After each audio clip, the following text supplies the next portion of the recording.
Sud Radio à votre service. Avec Fiducial, une offre globale de services proches des entreprises. On parle sécurité routière aujourd'hui avec Patrice Bessonne, président national de Mobiliance Éducation. Vous êtes à la Seine-sur-Mer. Bonjour, merci d'être avec nous.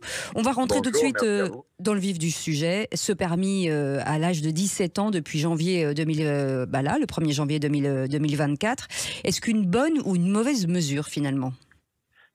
C'est une très bonne mesure, sauf qu'il passe à côté d'un des éléments qu'avait expliqué Madame Borne, c'est-à-dire une mesure sociale. Oui. Il ne l'est pas, parce qu'aujourd'hui, on a toujours un problème de financement. On a des personnes qui sont des femmes souvent seules avec leurs enfants, et donc elles n'ont droit ni au permis à 1 euro par jour, elles n'ont pas droit... Pourquoi ? Pour des raisons de financement, c'est ça ?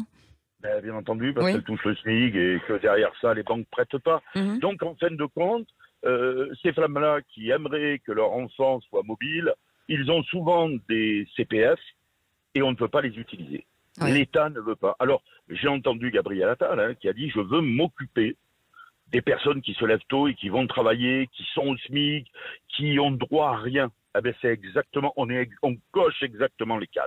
Donc, s'il écoute votre émission, Cécile, ou si ses équipes l'écoutent, votre émission, eh bien, nous lui demandons de nous recevoir. On a des solutions pour que cette mesure, je le répète, puisse être quoi, qu'elle soit adaptée, c'est ça ?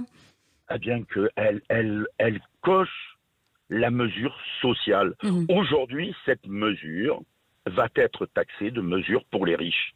Alors, revenons sur ce qui est le fondement, trouvons le financement. Le CPF est le moyen le plus simple. Les personnes qui travaillent ont tout un compte CPF, eh bien qu'ils puissent être portables vers les enfants. C'est ce qu'on demande pour que la mesure puisse être une mesure pour tous. Est-ce que finalement, on parle beaucoup de fraude aussi à l'examen qui concernerait 40% des candidats. Comment on explique ce chiffre rapidement ? Alors rapidement, ce sont des opérateurs privés maintenant qui font le code. Ces opérateurs utilisent beaucoup d'entreprises indépendantes pour surveiller les salles de cours. Oui. Donc c'est pas des salariés de l'entreprise qui a l'agrément pour faire passer le code, et donc ces personnes indépendantes, eh bien, on s'aperçoit que bien entendu il y a de la fraude, on laisse passer les personnes même si c'est pas la bonne identité, etc. On donne des réponses. On sait que la Poste, par contre, la Poste ont que des salariés. Et c'est eux qui surveillent les salles de code. On trouve très très peu de fraude au niveau des salariés. Nous, on a demandé au ministère, puisque bientôt il va y avoir une relance pour les agréments pour ces indépendants, pour qu'ils puissent faire passer le code. On a d'encadrer en fait, c'est ce que vous voulez, que ce soit très encadré, c'est ça. Que dans le cahier des charges, on demande que ceux qui contrôlent les salles de code soient des salariés.